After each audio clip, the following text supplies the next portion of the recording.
Now we've got the congressman from California's 49th Congressional District, Mike Levin. Thanks so much for coming on. Thank you for having me, Brian. Great to be with you. So you're in one of the tightest races in the entire country right now for the House. How are things looking in your district right now?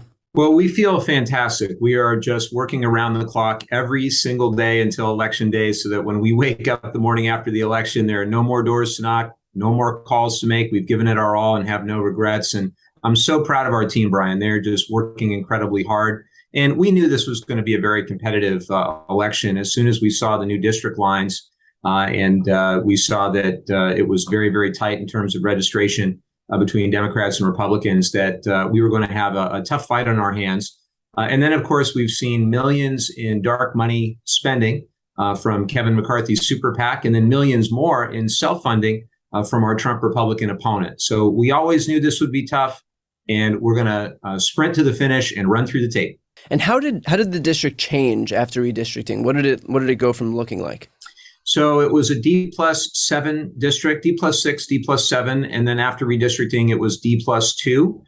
It's a district that encompasses both Orange County and San Diego County, and we wound up in the new district with slightly more of Orange County, a new city of Laguna Niguel, which is a fantastic city. It's just new turf for us. It's 60,000 people that we have not represented in the past. So we've had to go out and communicate very aggressively with everybody in Laguna Niguel.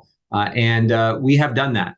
So we are, leaving it all on the field, as they say. So people might look at these House races and think, it's just one more race. It's not that important because it's just one more House race out of 435. But if your race is the tipping point, what does a Democratic House look like versus a Republican House? Well, I really do think that races like ours are the tipping point, depending on which projections you look at. There are 20 or 30 toss-up seats, and we've got to win most of them as Democrats to hold on to the majority. But the differences are huge. The stakes are tremendous, Brian. Think of Speaker Kevin McCarthy. The thought gives me great pause, just because I know my background is on climate and environmental policy. Speaker Pelosi put me on the select committee for the climate crisis. I've been fighting very hard to reduce our greenhouse gas emissions across all sectors. We passed the Inflation Reduction Act, the biggest climate bill in history that reduces emissions 40% by 2030. But that means we've got a long way to go. And if Kevin McCarthy is the Speaker of the House, I think one of the first things that he would do is dismantle the Select Committee on Climate altogether, because too many in their party don't even accept basic science. And I would offer to you, Brian, that the Republican Party in the United States is the only major political party of any major industrialized nation that will not accept the scientific consensus on climate. It hasn't always been this way. But I think that campaign finance has an awful lot to do with it. In my race, the Congressional Leadership Fund, which is Kevin McCarthy's super PAC, they put in between $3.5 and $4 million in counting. And we actually dig into who funds them. It's probably no surprise. It's people like the American Petroleum Institute, Koch Industries, Chevron, Exxon, and the list goes on. And of course, they don't like members like me because, number one, I don't play their game. I don't take their money. I don't take any corporate PAC money. And number two, I'm actually willing to stand up for consumers as these oil companies are engaged in price gouging and taking advantage of people at a very difficult time. So that's a good segue into my next question, which is that the Democrats had introduced a bill to stop price gouging at the pump. Your legislation was a part of that. Just this past week, we learned that Shell had quarterly profits of $9.5 billion. And that was just this quarter alone. This is a twofold question, but what's your response to oil companies like Shell, and I'm sure the whole raft of other companies along with them when we have their profits reported as well? And what would you say to Republicans who've pretended that the only reason that we're contending with these high prices is because of inflation or Joe Biden, when very clearly there's a lot of corporate greed happening right now? Well, Brian, I have said for many months that we have three Ps to blame: the pandemic, Putin, and price gouging. And ultimately, what these oil companies are doing, making record profits with huge executive compensation packages, stock buybacks, and dividends at a time when the average American is struggling to make ends meet, when they're paying exorbitantly high prices. It is unconscionable. These oil companies have to be held to account. And I'm open to any and all creative ideas to do that. Now, one of the things that is specifically happening for your audience in California, where we pay almost $2 higher per gallon on average, is that We have air quality challenges here in California. We have for many years. And so we require a special blend of gasoline, which means less refinery capacity. We have 17 refineries in California. In the month of September, 6 of them went offline all at once. Really unprecedented to see a $1.54 increase in the price per gallon of gasoline in California, just related to the costs and the profits of the California oil refineries. They offered no reasonable explanation, no transparency, no accountability. They just pointed fingers rather than accept any responsibility. And that's why I've demanded that the Federal Trade Commission launch a federal investigation into the lack of transparency of our California oil refineries, and specifically look at whether there was any market manipulation, any anti-consumer or anti-competitive behavior. And if so, they need to be fined and punished appropriately. By the way, this is why these oil companies are spending millions to defeat me. The second half of that question, what do you say to the Republicans who've spent so much time blaming Joe Biden, blaming or allowing Republicans to point to inflation as the culprit for all of this, when it's not those things? I mean, we have the numbers right in front of us in black and white. These oil companies are raking in almost tens of billions of dollars in quarterly profits. Well, I'd say 2 things, Brian. First is they're unwilling to go after the oil companies because of the massive sums of money that these companies are pumping into their campaigns. And in many cases, like my opponent, my Trump Republican opponent in our race, he actually has hundreds of thousands of dollars of personal investments in these oil and gas and fossil fuel stocks himself. So there's no way he's going to stand up to them. The second thing, ultimately, at the end of the day, if Kevin McCarthy takes the gavel, God forbid, you will see them doubling and tripling down on the dirty energy policies of the past, rather than what we really need to be doing, which is building a bridge towards a sustainable energy future. That's what I've been, fighting my entire professional career to do. And what I always say is that we all want energy independence. The difference is that many of us who advocate for clean energy, we want clean energy independence. We don't want to be beholden to Vladimir Putin or Saudi Arabia or Venezuela or any of these countries with the very troubling geopolitics and human rights abuses going on. We need to stand up and have our own supply of domestic clean energy. That means more renewables. It also means more electric vehicles, and the grid needs to be modernized to handle all of the above.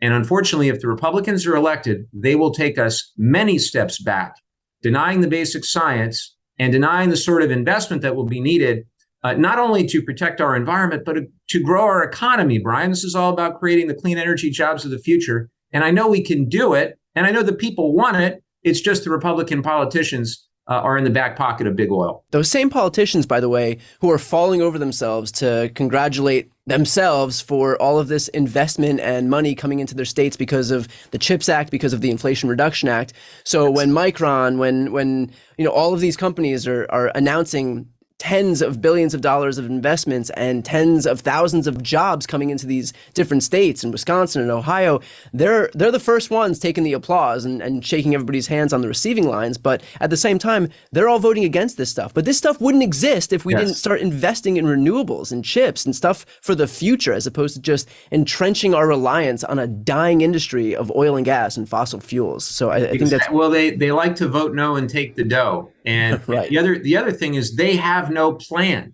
That's the other huge challenge here, is that they're attacking us nonstop in race after race all across the country for the House and the Senate on what we have done, on the affirmative steps we have taken. And I'm proud of the Inflation Reduction Act, among other measures, on ocean shipping reform, on baby formula, on price gouging for big oil, on transparency for these refineries. But the Republican plan is basically tax cuts for rich people.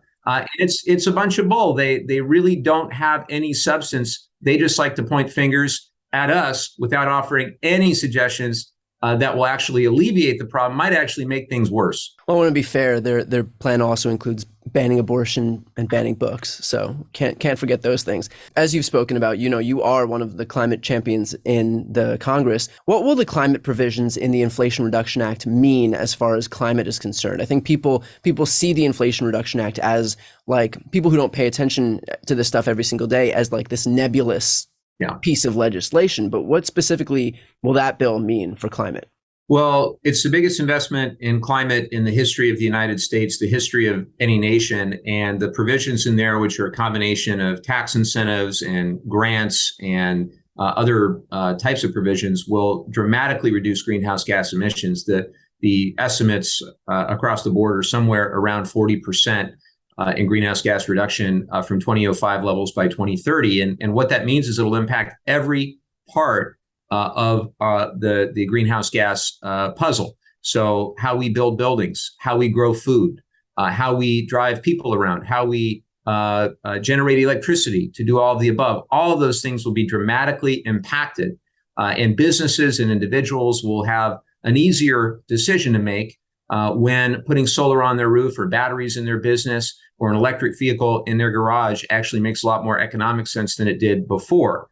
So it will help us get from where we are to where we need to be by 2030. But it's really important where we go after that. And what I like about the Inflation Reduction Act also is that it focuses on a shift in industrial manufacturing policy, where we're not just using technologies to reduce our emissions in 20, 30, 40 years, but we're ensuring as much as we can that those technologies are assembled, manufactured, and invented in the United States of America. So we're capturing all that economic opportunity that presents, not just using technologies invented, manufactured, assembled elsewhere. Right. I think that's especially important too, because, we have the Republicans who spend so much time complaining about China and then at the same time sacrificing all of our renewable manufacturing right to that country. I mean, look what happened with solar panel production. We basically ceded any leadership in that realm all the way to China, and we have no ownership over any solar panel companies here in the U.S. because of what we've allowed to happen by virtue of just, again, protecting a dying industry in oil and gas. My great hope is we've gotten it right this time with domestic manufacturing, building it in America, and we have to keep at it, though. This bill is not going to change everything the way that it's needed for the long term, but it's a great start. Yeah. And I would caution, too, on that same note, that it's probably on the chopping block if Republicans do take control. So if people are happy about giving the government the ability to negotiate lower drug prices and some tax fairness on the corporate profits front, and of course this climate spending, it's only as strong as we allow our majority to remain in Congress to protect that legislation is. If Democrats hold the House, what do you want to see next on the climate front? Well, we have that other 60%. As I mentioned, we reduced emissions 40% by 2030. We've got a long way to go. And we're going to have to make a lot of investments in the electric grid, specifically making sure that as we advance more electric vehicles, as we advance more solar and renewables, offshore wind, we've got to have the grid of the future that will support all of that. Some of that funding was put into the bipartisan infrastructure law to modernize the grid, but not nearly enough. And we're going to have to go a lot further in that regard. Just the same, there's a lot more we can do, I think, on agriculture policy in this country. We have to remember the greenhouse gas emissions related to agriculture. So across the board, we're going to have to do more. We're going to have to be faster. And I want to say one other thing, which is that you often hear a lot about the cost of these plans, right? You hear that the Inflation Reduction Act included $370 billion for climate. But think of it as an investment, and also consider what it would cost if we did nothing at all. I have a good friend, an economist up at Stanford, Marshall Burke, and he's done a lot of work on this. And he has estimated that if we don't take any action on climate, we just keep the status quo, that it would cost us $25 trillion in the coming decades. So the next time you think about the investment that we just made, think of it in the terms of the opportunity cost, and think not only for the planet, again, but for the economy, and ultimately what it would cost to do nothing. What's like one specific project that you'd be especially excited about that maybe isn't so well known, but that could hopefully be implemented if we have more funding toward climate? Like, what's one weird, like, underground nebulous thing that you think could be that has a lot of promise? Well, I'll give you one that isn't necessarily known by all of your viewers and listeners, but is really important to our district, which is the rail corridor that connects Los Angeles and San Diego. Climate change has eroded our coastline, our beaches, our bluffs, to the point now where that rail corridor is at great risk. And when it was originally designed along the beach, for those who've been in Southern California, if you've driven on the 5 freeway, you've seen that rail corridor adjacent to the ocean. It was originally designed when San Diego County only had around 20,000 people. instead of over 3.2 million people. And it's really at risk. So in both the Inflation Reduction Act and the bipartisan infrastructure law, my hope is that we'll be able to get the federal funds to relocate certain parts of that rail corridor. We just had Secretary Buttigieg out this past week, just a few days ago, to look at that corridor firsthand. And it's striking, Brian, because you see parts of it where you have the eroding coastline, where it's only a few years off the projection that the rail corridor will not be functional. So we've got to get on this, and finally, we have the funding through these new pieces of legislation. From the people that you've spoken with on the campaign trail, how important is climate? I know that we hear that it's like, as a young person, it's one of, if not the most important issue for me. But and we hear that so often that like, oh, young people, climate. But from the people that you've actually spoken to on the ground, because I know, what we talk about in more of a theoretical way is not always necessarily how it plays out in reality. How important is this issue? Well, I think it's really important in an area like ours. So I wouldn't say it's the leading issue in every district across the country, of course, but I think when you look at our coastal community, where you have, again, beaches eroding, bluffs collapsing, a rail corridor at risk, it is every single day on my mind and on the minds of our coastal communities. And that's why I felt my background as a clean energy advocate and environmental attorney would be put to good use in this community, and it certainly has been. I'll also say that it's motivated a tremendous amount of grassroots support in our district, and we need a whole lot of that to defeat all that dark money and self-funding that I mentioned. Now, obviously, climate isn't the only issue. A district like yours, where it's become so close, where you brought in so many otherwise Republican voters in previous elections, what issues have been resonating, not just with Democrats, but with independents and Republicans? How have you been able to reach across like the proverbial aisle to get them, to get their support in your campaign? Well, I speak to voters every single day, and I will every single day for as long as I can. And I hear a lot about other issues like gun violence prevention. I hear about reproductive rights. I hear about LGBTQ equality. And look, I hear from a lot of Republicans who are fiscally conservative, but simply do not understand what has happened to the Republican Party. They belong to the Republican Party in the days of John McCain and Bob Dole and heck, Mitt Romney. And they just don't understand this cult of personality that they're seeing today, and they don't associate with it. And also, we cannot and must not underestimate the importance of protecting democracy itself. I stand up every day trying to focus on what it means to have American democracy not only thrive, I should say not only survive, but thrive in the 21st century. I have two young kids, my wife and I, 10 and 8 years old, and I really worry that we're not going to hand them the country that I recognize, the democracy that my grandfather fought for in World War II, fighting up against tyranny. My opponent in this race actually blamed the Democrats for January 6th. He has a video where he says that it was our fault for the coup that we attempted against Trump with the Russia investigation. And he waited about a year and a half to finally admit that Joe Biden had won the election and Donald Trump had lost. And unfortunately, that's what we're up against all across the country, is people who are fundamentally unwilling to stand up for American democracy. And we can't allow that to infect the country writ large. Projection is a hell of a drug. Let's finish off with this. What would be most helpful here from my audience, my listeners? My biggest demographic is Southern California. How can we help? Well, I always think that grassroots is what got us the seat in the first place, what flipped the seat after 18 years of Darrell Issa representing the community. And that's what we need right now. So it's all about money and mobilization. So if people are able to help financially, obviously, that's terrific. But we need volunteers. We need people who are willing to go in the home stretch here, knock on doors, make calls, get the word out.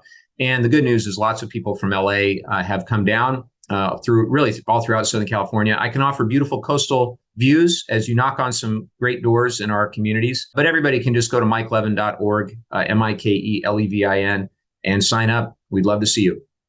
Great. And I would just reiterate exactly that for people in Los Angeles. I know that's a huge contingent of people listening and watching right now. If you're looking for a way to actually help, and I know that we live in this like deep blue bastion where it feels like all we can do is, I guess, like tweet and hope that someone from the other side of the country or in some swing district in Michigan or Florida or Texas hears it. We need help right here in California's 49th. And so I would just reiterate, go to that website and spend a day knocking on doors. It will make a huge difference. This is the kind of stuff that matters. It's not all about these sexy Senate races. These House races are just as important if we want to pass any legislation, including legislation to codify Roe, including continuing to protect climate and on and on. So with that said, Mike, thank you so much for taking the time and best of luck in this last week here on the campaign trail. Thank you, Brian. I appreciate it. And come on out, everybody. We need your help.